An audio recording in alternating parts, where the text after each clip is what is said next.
When it comes to manifestation, when it comes to creating the things that you want, when it comes to creating the lifestyle that you want, when it comes to the unfoldment of who you really are, the creator of your universe, there are some things you have to be mindful about and cautious about along this journey. You see, because with manifestation, oftentimes we only think about what it is we're going to get from the universe, what we're going to receive, without much consideration as to how what we receive or how we go through the process of receiving it and getting it affects others. And sometimes when we are coming from this lack mentality that there isn't enough, we essentially create that reality for ourselves and for others. And so it's important along your journey toward the remastery of manifestation to understand that there is a level of balance and ethics that are important along this journey. And if you're not clear as to how to maintain this balance and how to remain someone who has clear ethics of understanding and how manifestation really works, then you're going to find that this whole process is going to be very difficult for you. And throughout the journey, you may think you are doing all the things right. You may think that you're being mindful. You may think that you are being a person who is aligned with your thoughts and your emotions and even the circle of people. But you may find that because of these simple things, which is the foundation of who you need to be along this journey, then you're going to be basically derailed and misaligned in a massive way. So in order to really understand the balance of manifestation, you have to understand the balance of yourself and what appears to be outside of you, right? Others or the universe, because we have a program that really doesn't serve us anymore, where we think of ourselves as separate from other people or ourselves separate from the universe, when in fact, you are one with others. You are one with the universe. And so you have to really sit with that and accept that as truth, because as long as you continue on the journey of manifestation and the journey of getting the things that you want and only focusing on what you want without the considerations of how you can support and help others, then you will be in the mindset of taking from others. You will be in the mindset of being selfish in a way that doesn't serve the greater good, or doesn't serve the universe as a whole.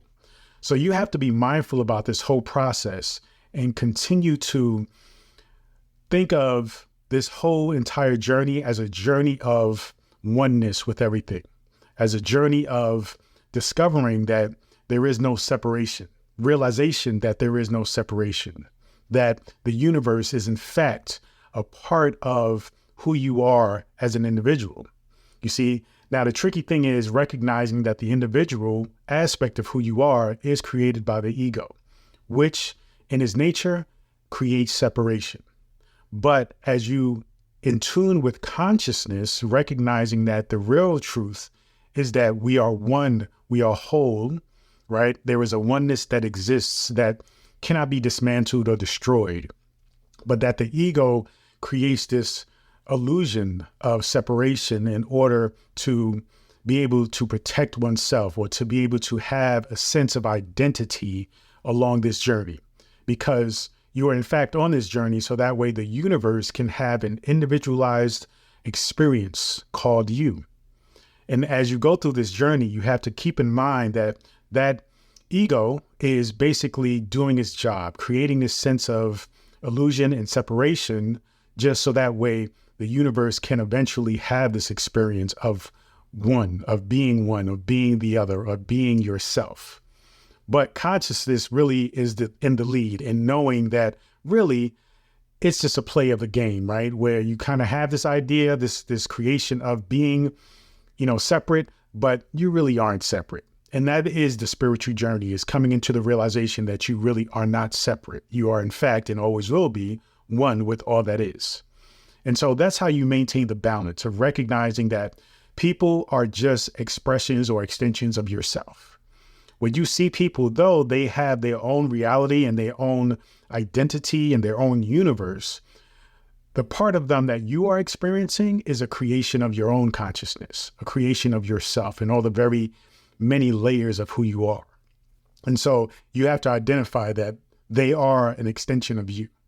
They are in many ways a byproduct of your consciousness and your belief systems and your ideals and your biases and your, love and admirations even. So you have to recognize that and recognize that the best you treat them essentially is what reflects back onto you because they are you. And this is the importance of maintaining the ethics of manifestation, is recognizing that when you are desiring to manifest and materialize something, yes, you want it for your own experience, but recognize that because you are one with all of that you see and all of that is, you must also recognize that the thing that you desire for your experience, for your betterment, or for your good should always align with supporting and helping others, right? Which, like I said, appears or seems to be others, but it really is yourself.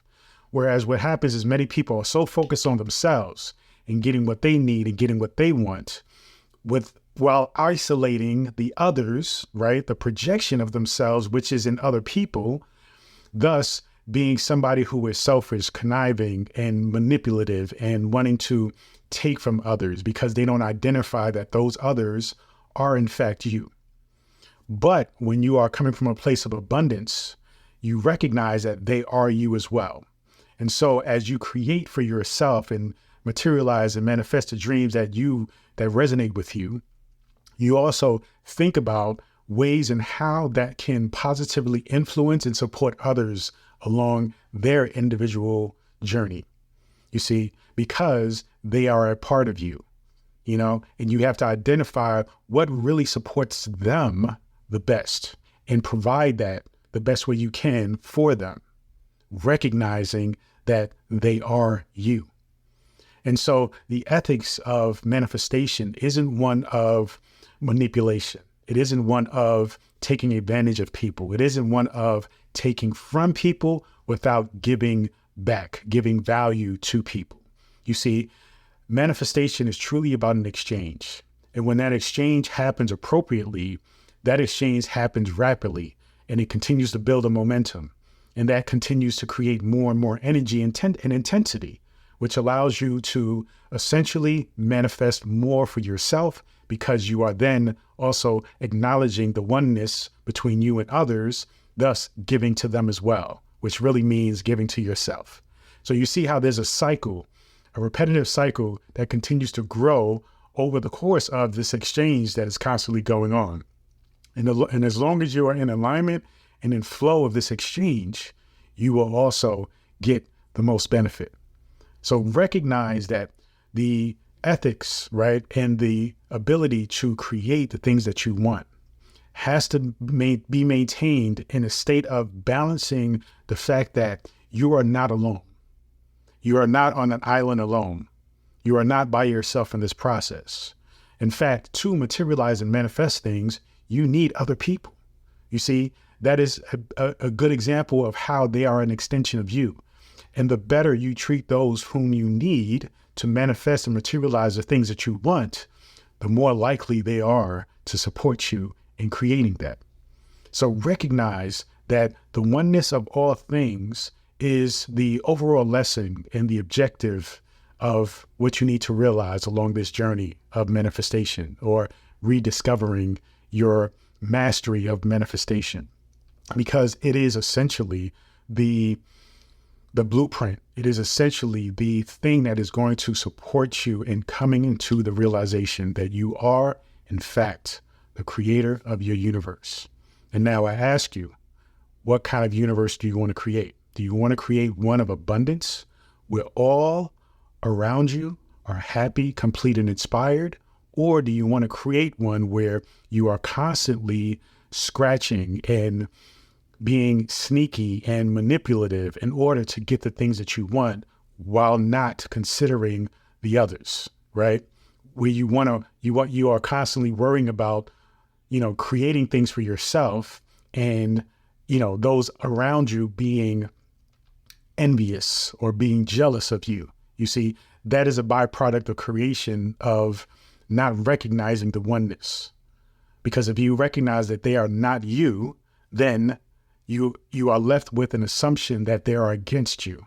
But when you recognize that they are you, that they are the same as you, that they come from you, they are a byproduct of you, then you recognize that, hey, I want abundance for them. And though it may come in very interesting and tricky ways, right? Because you have to figure out what way best supports them. And that depends on who they are, their, personality, where they are in their life. You have to decide what better suits them, right? And what better suits your relationship with them. But ultimately, if your intention is one of abundance and love and support, then you understand that supporting them and giving them that love and abundance will ultimately support you because you are one in the same. Thank you so much. Feel free to go to drabundant.com, get access to my free newsletter, and also be able to download this book, The Power Within. Thank you. Continue to join me on this journey. Peace and abundance always.